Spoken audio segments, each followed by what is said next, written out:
Welcome back to the For the Win podcast. We're talking about the Xbox Showcase, sharing our thoughts, our feelings. This is a great episode. We're going to review everything that kind of happened at the showcase, and I was at IGN Live, so I'm going to give you my impressions. I got to meet Ryan McCaffrey. I got to watch Phil Spencer give his post-showcase interview in person, which was very cool.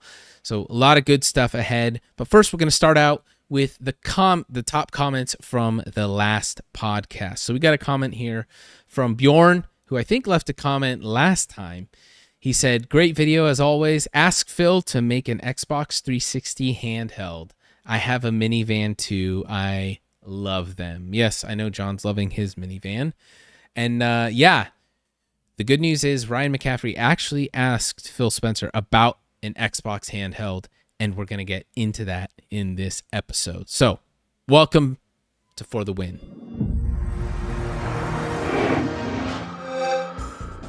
Did I not say that Xbox needs to have a Mad World moment?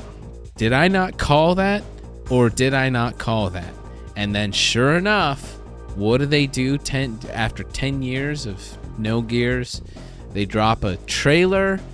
It's reminiscent to Mad World, even with the pacing, even with the cinematography and the shots that they used and the pictures and the music.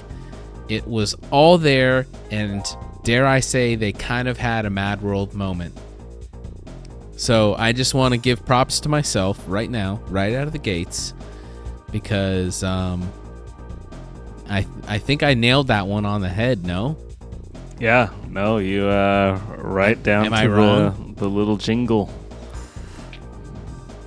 Right down to the subtle jingle at the end. It was pretty freaking awesome. So, John, I'm going to read off, just for people listening who don't know, the Xbox Games Showcase is where Xbox, they showcase the games. It's not necessarily about hardware and anything else. It's about games. And so I'm going to just read off, for people listening, all the games that were announced.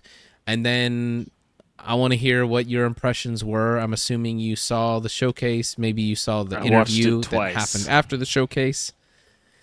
And I want to just get your impressions. So at the Xbox Games Showcase, let's actually, do you want to rip a pit? And I can let's rip a pit. Can talk us through this. So they announced Call of Duty Black Ops 6 will be available Game Pass Day 1. Flight Simulator 2024.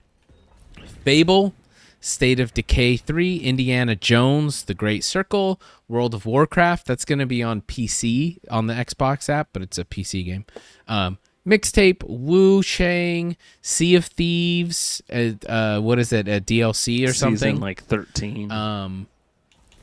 Season, new content, yada yada yada. You get it. Dragon Age, Perfect Dark, which is another huge one. Elder Scrolls Online, Atomfall, Fragpunk, a new Doom game, Dark Ages, which looks actually pretty freaking sick. I think I'm gonna be on that for sure. New Assassin's Creed Shadows, which looks pretty cool. Expedition 33, Metal Gear Solid, Flintlock, I can't read that.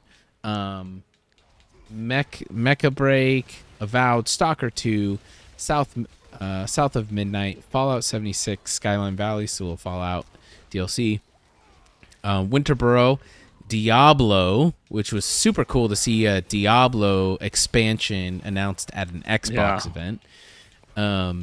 Age of Mythology, Shattered Space, and a new Life is Strange game, which I know is a very popular game. So, man, that's a lot.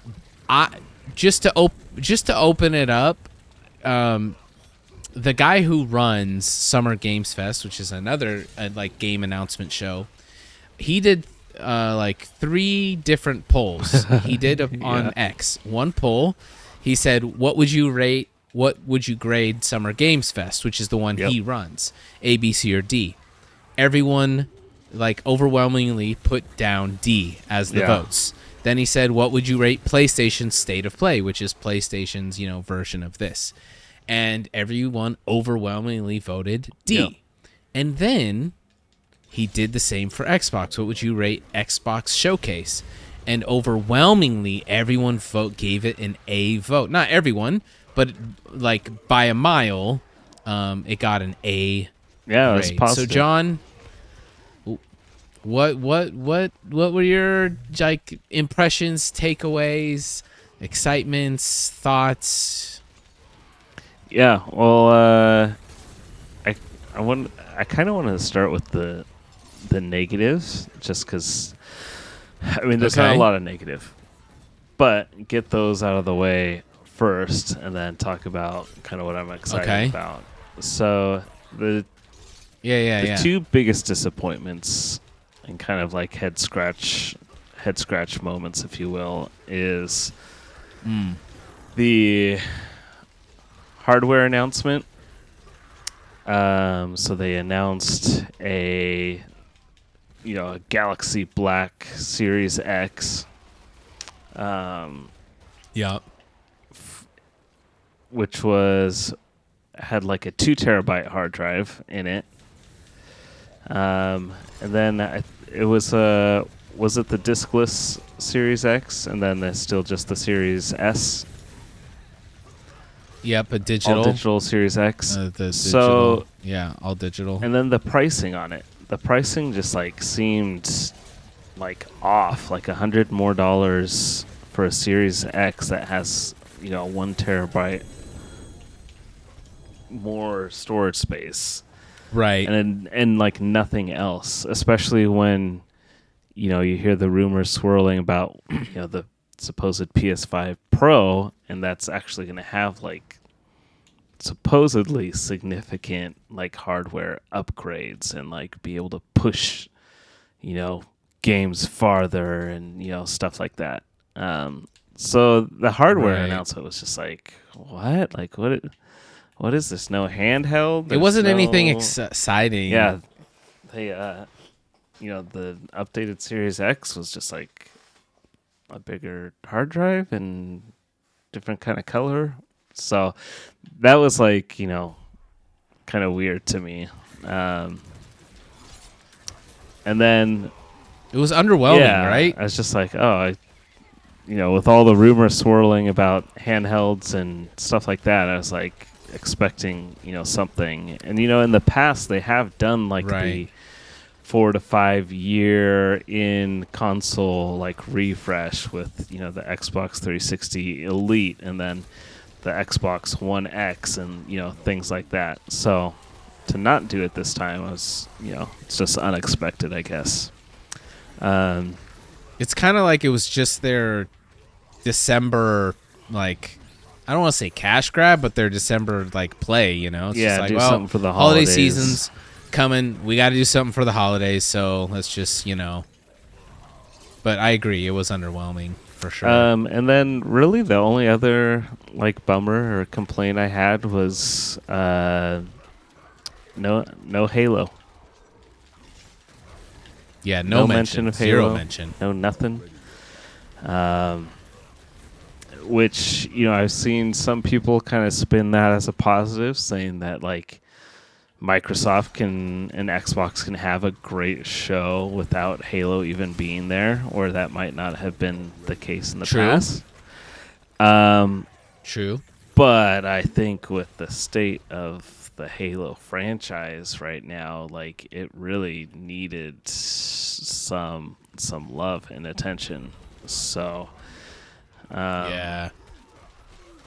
it's just kind of. It's kind of just more confirmation, of like kind of, where Halo's at and, what's important for Xbox and Microsoft right now. Like, Halo's just doesn't seem like a priority. And I just honestly think Phil. Dude, this was so fast. Sorry, we got to the How did we get to this so fast? That was I crazy. honestly think. Anyways, what are you saying about Phil? Like Microsoft and Phil just don't know what to do with 343. Like I feel like it was just made for Halo, and they were just gonna knock it out of the park. Have an entire studio dedicated to just Halo. What could go wrong?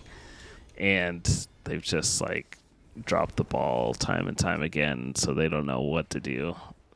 Interesting. So, and with all the changes in leadership at the studio and and you can just kind of go on just been so tumultuous and yeah. Yeah, to your point earlier, I was at the IGN live and I watched that interview with Ryan McCaffrey and Phil in person. And to your point about the showcase actually being good without even the presence of Halo, I agree. I think it was good even without Halo. And Phil actually made a point of that, saying, he's like, back in the day, he's like, we kind of in the 360 days, he mentioned something to the effect of we kind of only had it was like Forza, Gears, Halo, and Fable, and those were the games you were just playing constantly. He's like, and I think now there's just so many great games to play. And he's like, I see that as a massive win for the Xbox, brand and the Xbox, players and community. And to which I would I think I would definitely agree, especially since I've been playing less Halo in the last few years than ever before, unfortunately, because, it's just terrible. So, but there are a lot of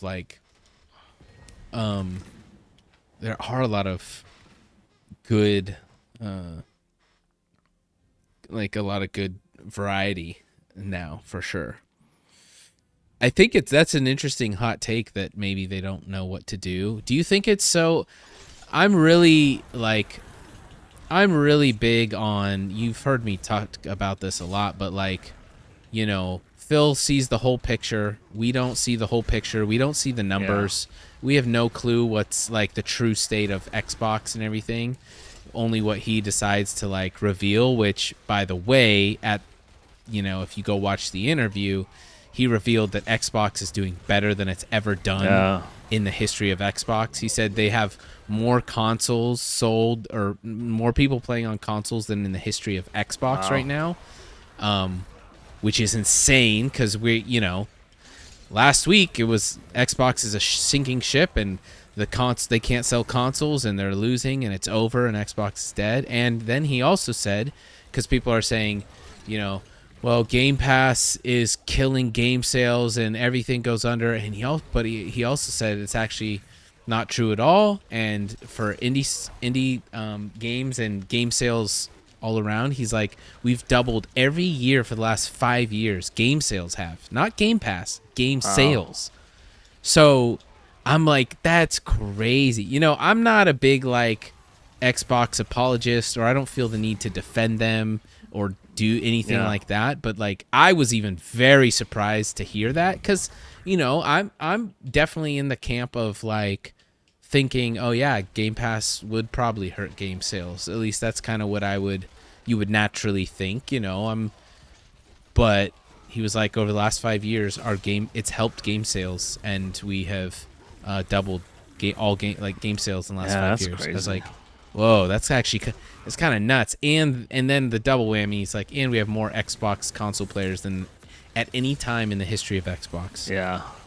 Consoles. I was like, so he knows. He sees the noise, he sees the people chattering.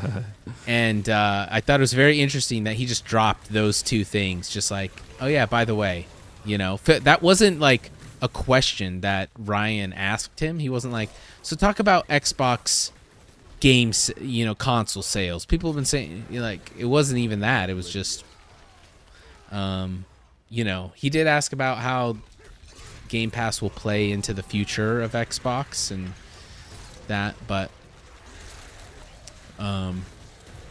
Yeah, I do think you. So you were talking about Halo, right? And of course, we're always talking about. Was that a triple star?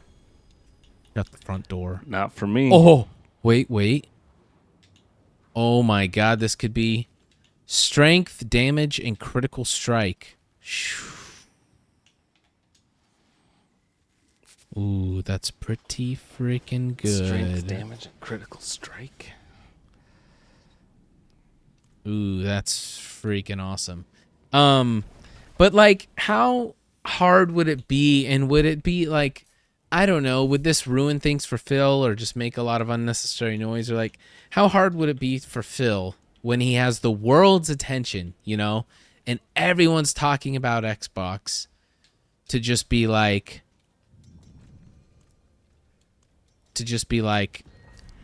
hey, and to the Halo community, I don't have anything to share other than we hear you and we're working on some things for you. You know what I mean? Like, is that false hope? Is that like, I understand you don't want to like set false expectations and that, but like, would that just like accomplish nothing? Do they just see that as like, yeah, it's not really going to do any good to say anything, so we may as well just say nothing at all? You'd have to be, thing? I think, a little more specific. You know, I don't know what you exactly would say, but a broad, would general, that just like cause, you know, statement like that. It's like, well, yeah, of course they're like working on Halo. That doesn't tell us anything. Like, that just makes it worse that you're aware. Well, but what do we want him to waiting. say? Something. Yeah, I mean, do we want him to say build like excitement? You know, something like, sure, you can't share details, but like, you know, we have something really big planned. It's going to knock your socks off or something, you know, like anything. But isn't that just the same type of thing? Isn't that general? Well, like, I'm just talking about like different? the whole like sad, we hear you, we feel your pain. Like, give us something to like look forward to, right. like some hope. Yeah, that's acknowledging our pain is. But say say something. Yeah, it's just like depressing and reminds us of our own pain, you know, like. Yeah, and I'm okay honestly with it, because I think my expectations are just, I have none and they're shattered. So I'm like, yeah, just don't even say anything. Like, I don't it's not that I don't want anything, but yeah, it's a tough place to be in for sure. So what was oh, go ahead. I was just gonna say, like, something I've been thinking about, and it's like kind of makes me like nervous, is like, if a new Halo game like came out, like, would I even play the multiplayer? Yeah, you know, like, I'm so like casual, you know, now that like I couldn't get into, I don't know that I could get into a multiplayer game, even if it is Halo, like my favorite game series, you know? Yeah, but I think if it was good and fun enough, I think you would enjoy it. I mean, the problem right now, like the big problem right now is like Halo Infinite, it decides who's going to win and lose before the game even starts, you know? Yeah. So it's like, no one, I'm not playing that crap. But if it was like a fun and they had fun social modes, I'm sure we could get into it. But it's funny you say that, because I talked to Ryan McCaffrey, the lead editor for IGN, right? And we've talked about him before. He's been a part of Official Xbox Magazine, which great magazine. We had you had a subscription to forever, and when we were kids, yada yada. But I asked him about Halo, okay? Yeah. And I didn't really hold back as far as just about the state of Halo, right? So I was like, Ryan, like, what does, and I recorded this, maybe I'll clip it in there, but I said, Ryan, like, what does Halo need to do to be back in the conversation, back leading, the Xbox conversation. It's been a decade, ups and downs. And what in your opinion, like, what does Halo need to do to like get back in that kind of top spot? And I was actually kind of surprised by his answer, because he said that Halo needs to get back to telling great stories. He's like, the campaigns, when you think about Halo 1, 2, and 3 campaigns, those are ones that, like, I don't think he said 1, 2, and 3, but I think he was kind of inferring, those. He's like, when you think about like Halo, the campaigns and stories are what keep you coming back time and time again and playing them over and over with like characters you care about, stories that matter to you. And he's like, I went on the record and I like Halo Infinite. And I was like, okay, but he's like, I like Halo Infinite, I like the campaign, I reviewed it. He's like, the multiplayer has had a really rough start, but it's a lot better now. But he's like, they got to get back to telling good stories. And I was like, you know what? I think I agree, because he made that point. It's like, those campaigns are awesome, and you can go back and play them, and they're still great. And I'm like, yeah, I mean, when I think about the Halo 1 campaign, it's just like, I don't know, it's like timeless. I can always just go back and enjoy the story, enjoy the game. And it's a lot of fun, and the story's great, and it moves you, Yeah. So I thought that was interesting, and I appreciated him. We did like a little. It wasn't even like a meet and greet. It was like a little segment thing. But I was like, "Hey, can I ask you a couple questions for the podcast?" He's like, "Sure." Nice. Go ahead. Like, he was very cool. It was really cool to meet him in person, because you can always get the vibe for someone in person. Right. Like how they. If you're good at reading if people. they're disinterested. yeah, true. If they're genuine, or not. And he was very genuine, looked me in my eyes, gave me, like honest answers. And I know like kind of public figures like him probably like they take a lot of crap from people, because it's easy to talk crap behind a keyboard. So it's like, I've had my opinions with IGN and some of their stuff over the years, but I have a newfound. It's not that I didn't respect Ryan at all, but I just am like, oh yeah, like I'm a fan. Like I enjoyed our little interaction, and he was very genuine, and he brought up the Xbox handheld to Phil. In his interview, he asked a lot of the questions that I was wondering as well. Yeah.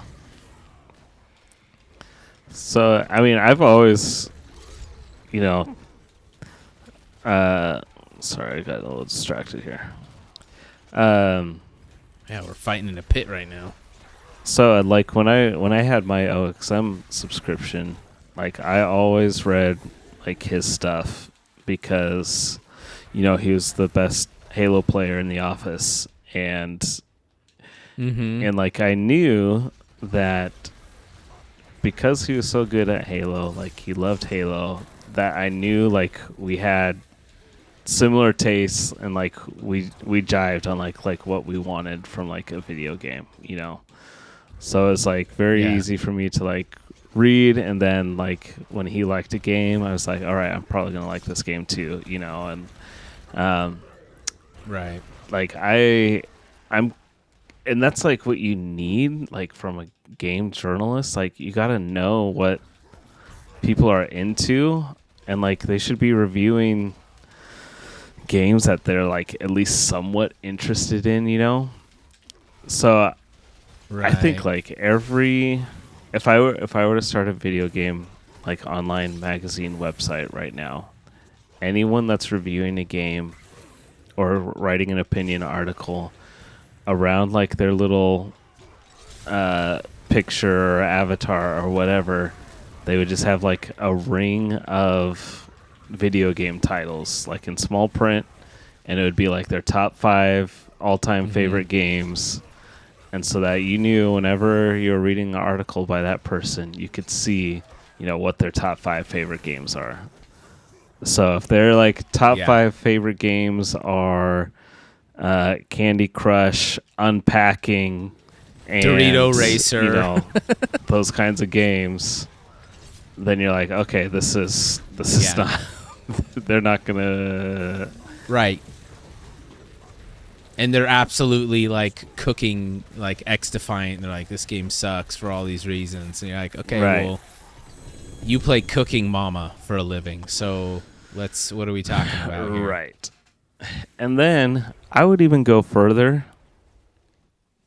And this might even, I don't know, it might be easy to fake or whatever, but like, I feel like you gotta have like their gamer score or their trophies or Steam achievements or something like linked to them, so that people can see that they're like actually playing games. There's this joke going around about Elden Ring, because the new DLC is, to access the DLC, you have to like beat one of the bosses in like I think it's like kind of a hidden area or something.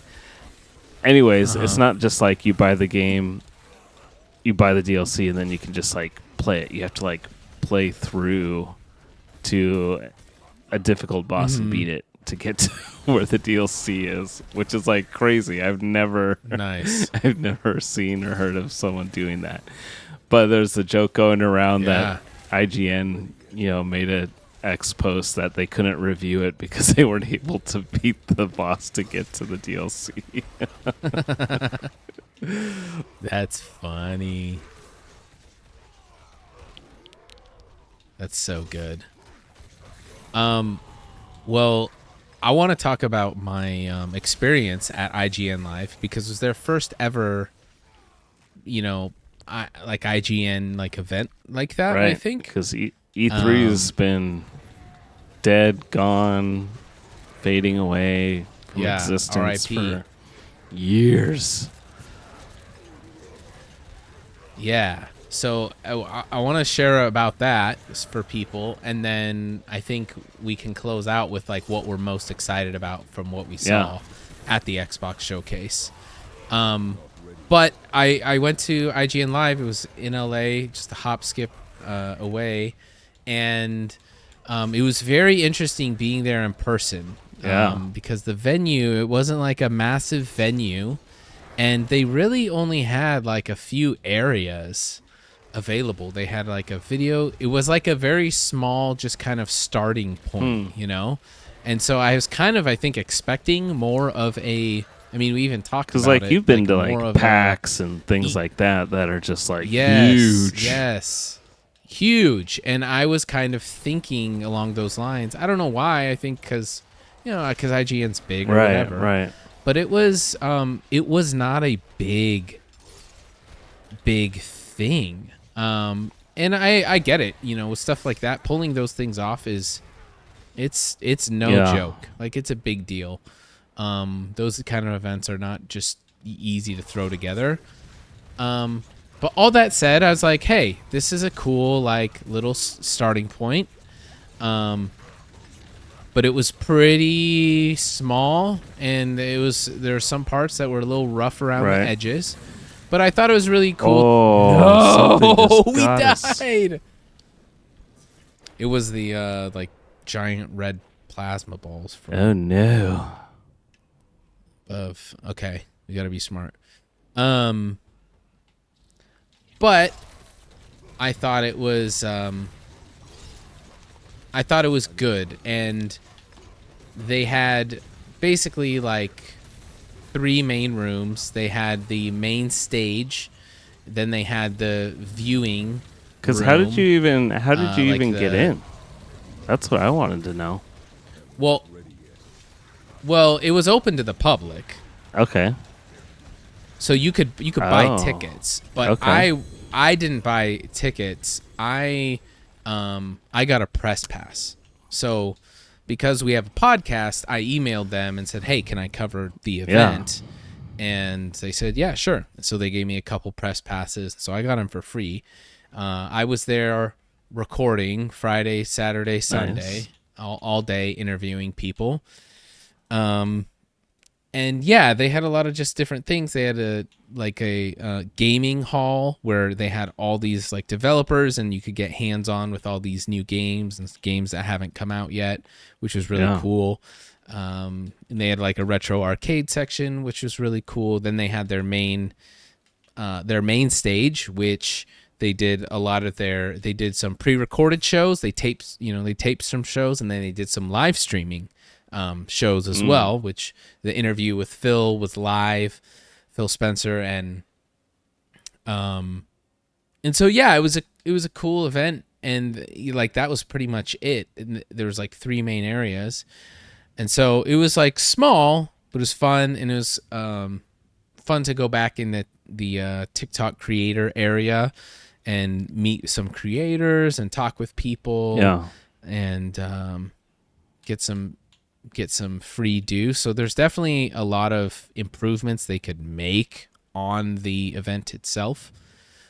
But all that being said, there's all these events around LA this weekend. So there's the Summer Games Showcase as well. And there was the Xbox had their own event. They had an Xbox showcase in LA here as well. And that's a bit more exclusive. And I realized while I was at IGN Live, I was like, dude, I want to be at the Xbox showcase next year. Like, that's where I belong. Like, that's where I need to be. Yeah. This is, like, it's really cool. IGN Live is really cool, but I was like, my place, I need to be, like, I care more about Xbox than anything you'd think else, they'd let the number one Xbox podcast in the world attend. I know. So it's a little, and that's the thing, like, at IGN, I just reached out and was able to get a pass, but I'm pretty sure for the Xbox showcase, they got to reach out to you, Interesting. And so I got a goal, to get 2 passes next year. I saw Blue Thunder was there, and I was like messaging him on Instagram. I was like, dang it. Like, I'm stuck here at IGN Live. Oh, man. he was at the Xbox showcase? Oh. Yeah, dude. He did a little tour. I didn't even get to see him. Oh. But he did day 1 at IGN Live, day 2 at Summer Games Fest, and then day 3 Sunday at Xbox Showcase.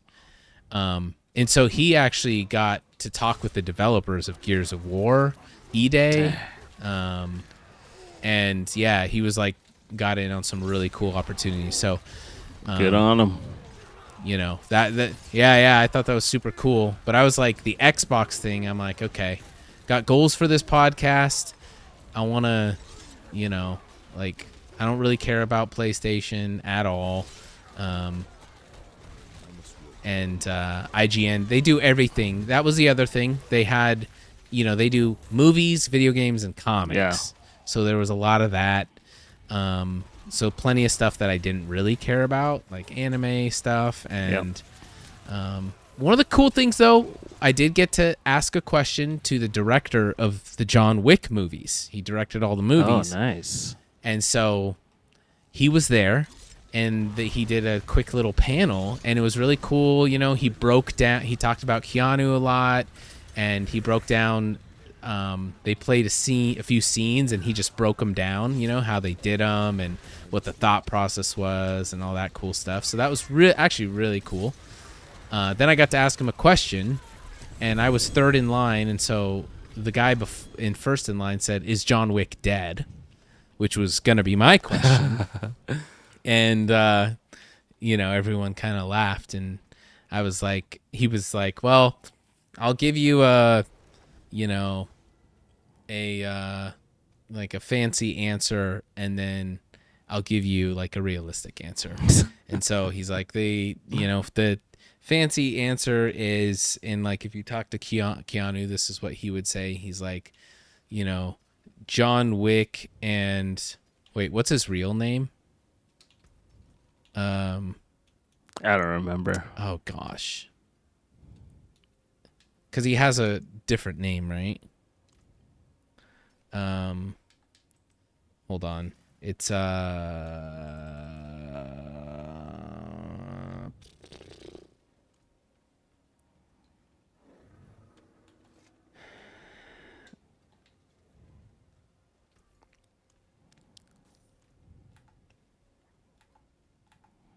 I don't remember. I don't remember. I have it recorded, but I want to say, um, he said something basically to the effect of like John Wick and Jonathan are like two different people, but you can't have one without the other. So if one dies, it's like, the two sides of the same coin. So if one dies, the other goes too, and vice versa. Like the working John Wick, and the not working Jonathan type of thing. I think he said like I don't exactly remember. I'm probably butchering it, but that was his like whatever answer. And then he's like, if there's a good cash grab and there's a believable story to be told, and Keanu's up for it, and there's a real way that we can make it work, and it's believable, and and it's good, and it's not whatever. He's like, I'm always down. I'm always so. down. He's like, yeah, I'm always ready. So, anyways, what lots of sick games announced for this and next year. What was the most exciting thing for you? What are you most excited for? Yeah. With the future of Xbox. Gosh. Yeah, there was just so much. It's a little overwhelming, and just always tough to grasp with the reality that I'm not going to get to play everything that I want to play. Not going to have the time to dump into the games that I'd like, but I think far and away the two top ones for me were Gears of War and Doom.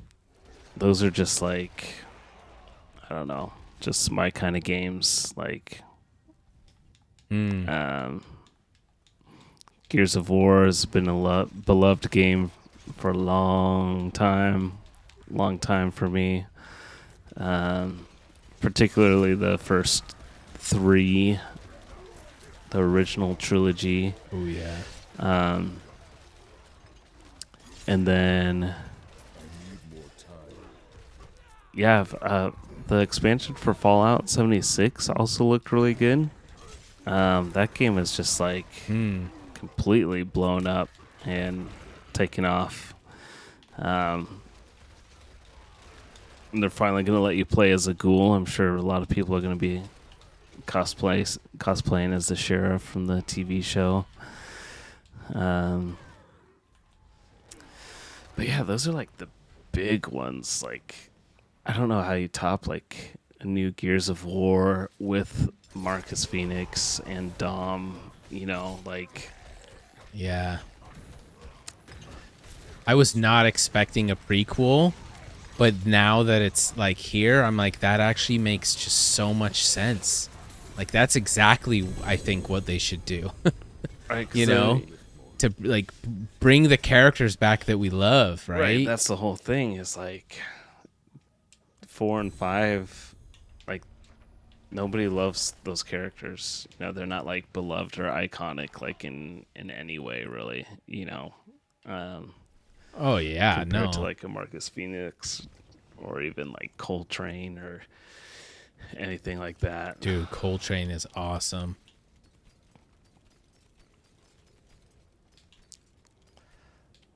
Yeah, definitely.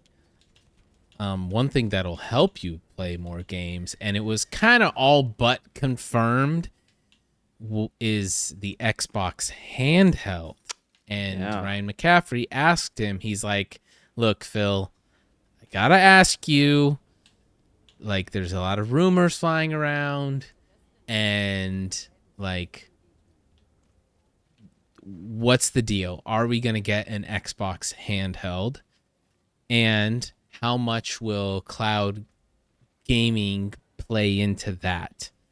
And Phil, everyone starts cheering in the crowd, right? Because we all want that and hear that. Yeah. And Phil goes, he's very political, like he knows how to give the right answers, and he knew that was going to get asked of him anyways.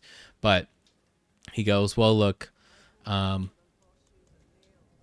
you'll have to get Sarah Bond on here. She is the she's the head of whatever lead Xbox hardware, whatever. She's the person, you're going to have to bring her on. But look, today was about the games, right? We want to get these games in as many players' hands as possible, and yada, yada. He gives the spiel.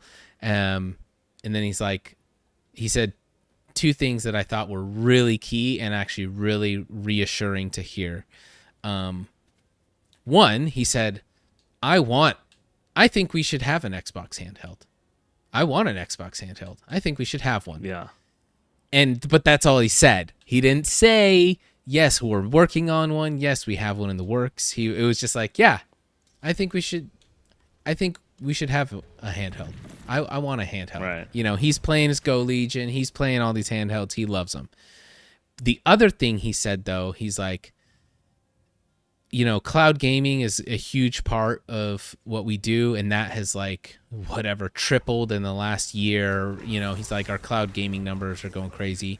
He's like, I think it's very important, and I was actually surprised to hear this. I think it's very important that you're able to play your games locally. Mm-hmm. And so you don't have to be stuck on an internet connection, or you can only play if you're on Wi-Fi or whatever. And I thought, man, that's I like hearing that, because we've talked about it a lot in the past about how all these companies are just you don't really own a game and you can't play it unless you're stuck on the internet or whatever. If you're stranded on an island, good luck.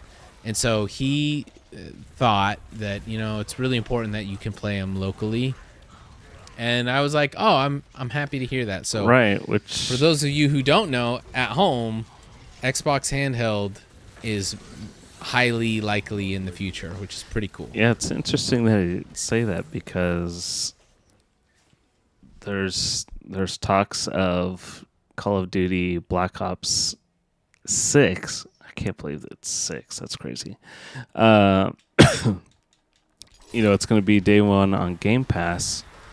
But even if you buy it, you'll still need an internet connection to play the single player, the campaign, because of some super high res technology. They're streaming the textures into the game or something like that. It's all very new or something. So even for the campaign, you'll need an internet connection, which is kind of interesting. I don't know how. I've never really used Game Pass offline. I don't know if that even is a thing or if that works.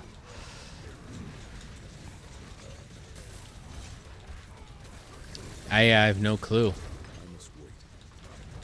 Stunned. But either way, that's exciting. Yeah, I think I'm definitely... Oh my god, another 3-star. Holy crap, dude. This has been the best.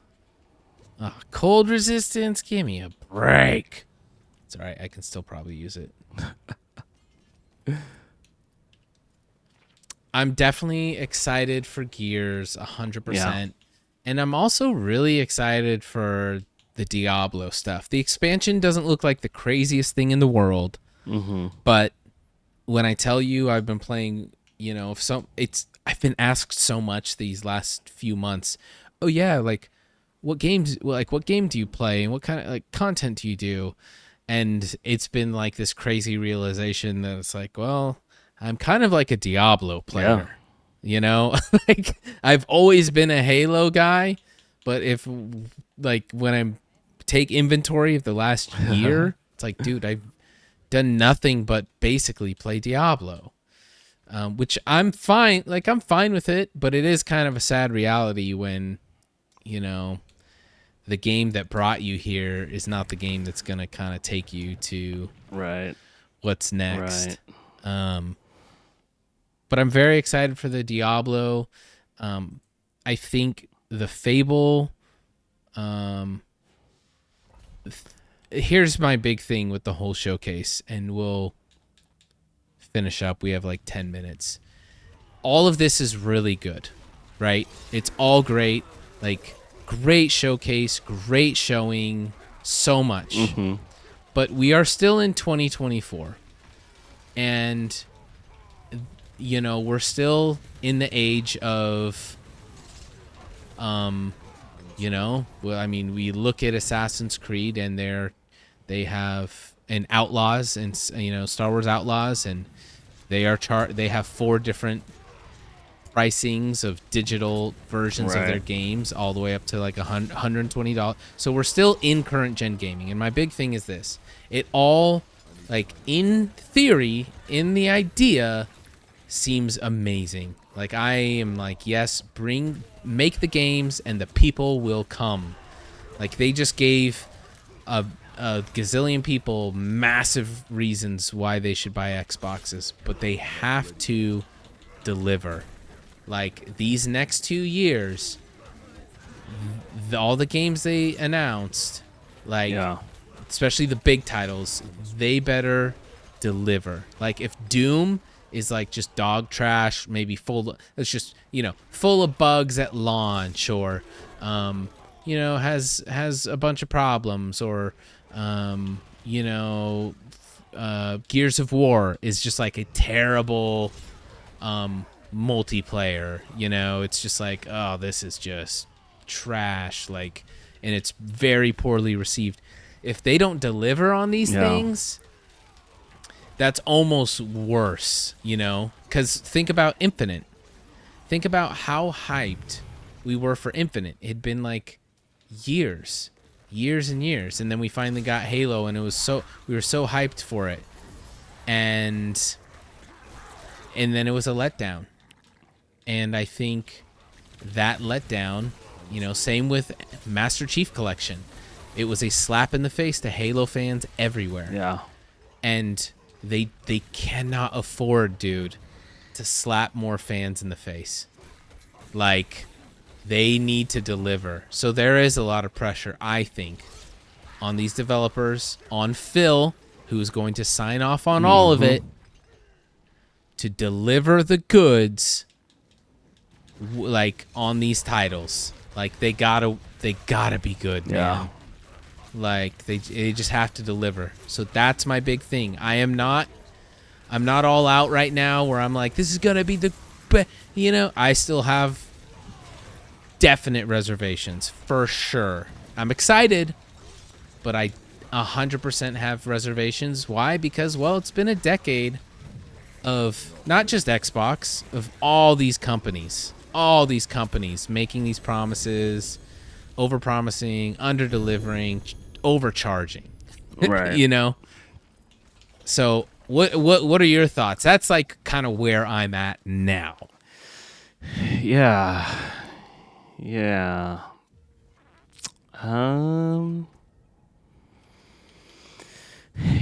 I think I still think, like, exclusives are important.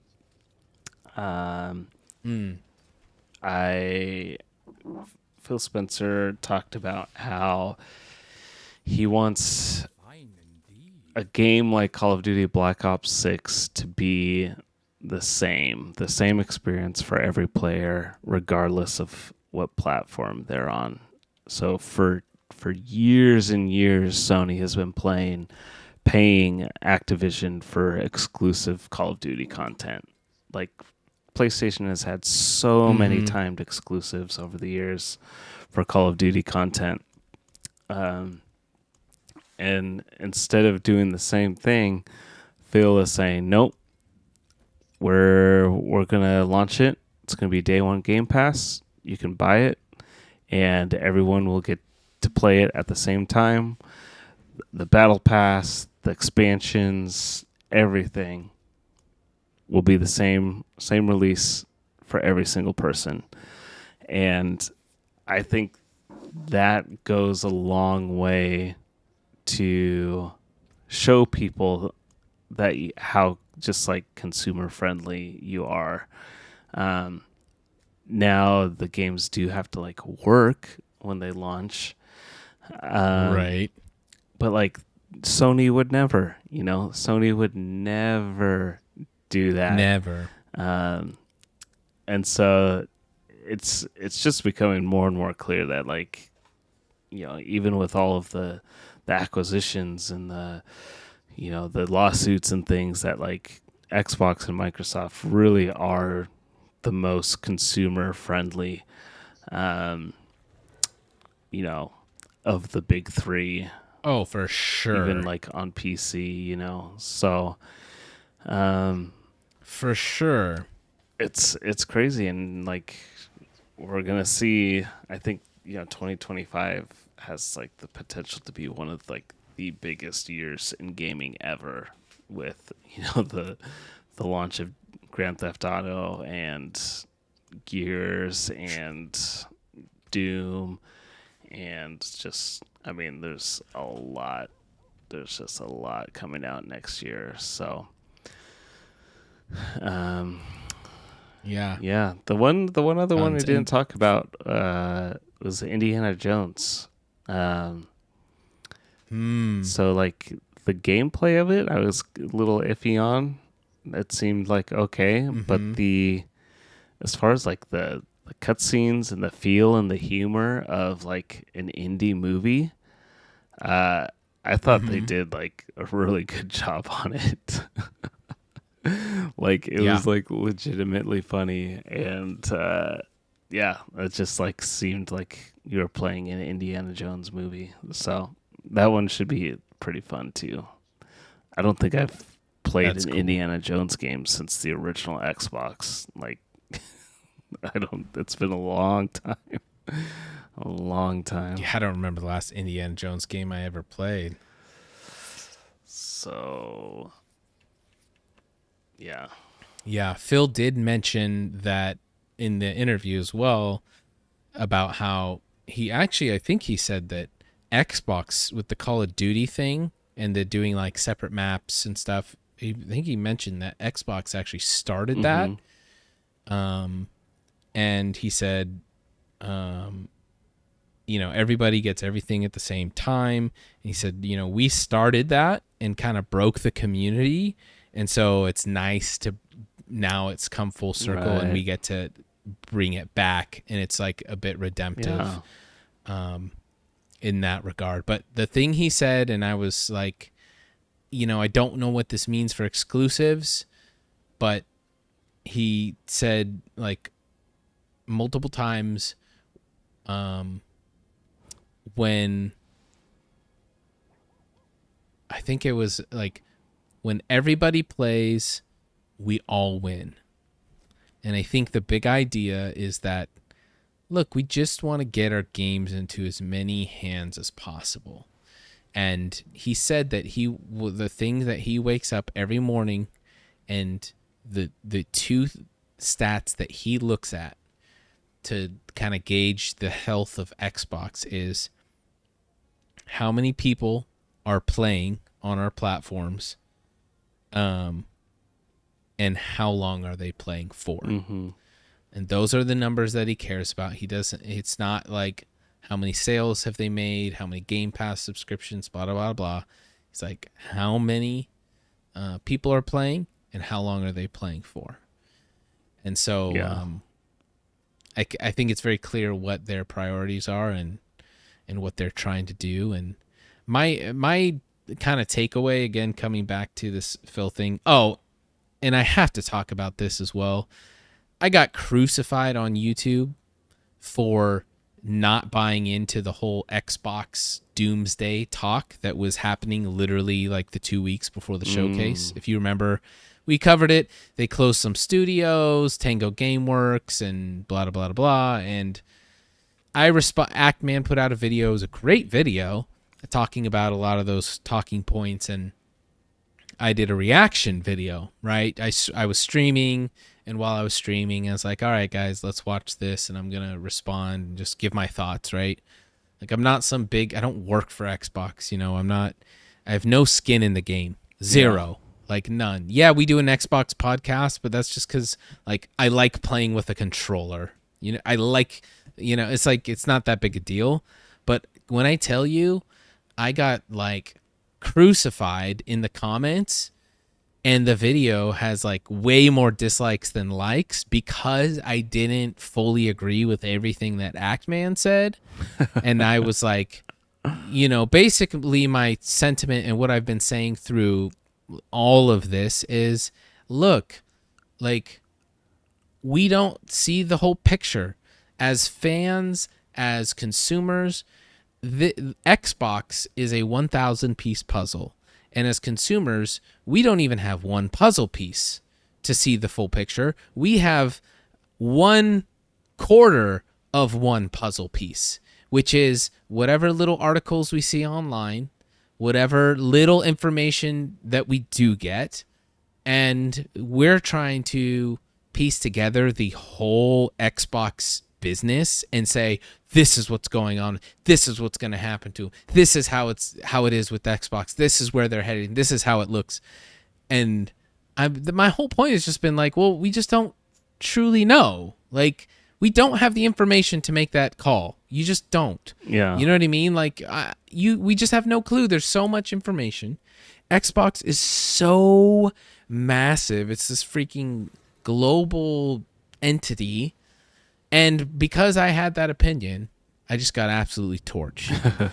And I just want to say I feel a little bit vindicated because now, although I don't hear a whole lot of, oh, Xbox is a sinking ship. Oh, Xbox is over. Oh, Xbox, you know, the never-ending decline of Xbox. Oh, it's so bad. Oh, why is anyone an Xbox fan? You know, Game Pass is the worst. All this stuff. People are really conveniently quiet now. Mm-hmm. And I just think it's funny that, like, and again, I am still skeptical, like, of the Xbox. You know, I'm not like, even like, see, I told you so. They just announce things. That actually doesn't mean the games are good. We don't know yet. The proof will be in the pudding. But I just think it goes to show, like, how quick people are to just be like, you don't know what you're talking about. Oh my God, this is cope beyond recognition. Oh, you're so stupid. This is the dumbest take in the world. Like, people are just calling me names and crap. I'm like, dude, what I'm saying is not wrong, and it is logical. You do not know what's going on with Xbox. You don't work for Xbox. Phil looks at the entire picture. He looks at all the data. He knows what's happening. You don't. But I digress. I just want to say, you all who torched me, you're idiots. And I hope you know that you still don't know anything. I don't know anything, and that's okay. Just like, it's not that serious, but things are looking good. Things are looking up. So I think those people, it's like, you know, we've been around for 20 years, right? We've seen the highs, we've seen the lows, and you get a different perspective when it's like, yeah, you've been in this for a long time. Yeah. And so I'm not excusing, like, the last decade. I know the Xbox One was, like, abysmal, and I know it was nothing compared to what 360 offered, but I don't know. I just think, well, I was trying to be balanced, and I just got torched, and now all those people are just silent. In that vein, like, look at that. Let's do our comment of the week from Dogwater Alchemy on that video. He said, Game Pass kind of destroys that part of game sales. If you have to put your game on Game Pass day one, of course it's not going to sell. Putting all the eggs in the Game Pass basket is what shot themselves in the foot. Thanks, Dogwater. That comment aged like milk. Like milk, like dog water. Also, I guess we could read the. Oh, we'll do that. I'll do another take. But anyways, that's yeah. That's pretty much it. Exciting day. It's just an exciting time to be an Xbox fan. I think it's going to be a good year. You just got to pray they deliver, you know? Yep. Sounds good. Pray that they deliver. Okay. Let's keep recording. Oh, wait, we need to say an outro. But then after the outro, keep recording because I want to do the comments at the beginning. We got to hurry. I got to hurry. Julia's crying. Okay. All right. See you guys. That's it for the win. GG's. GG's.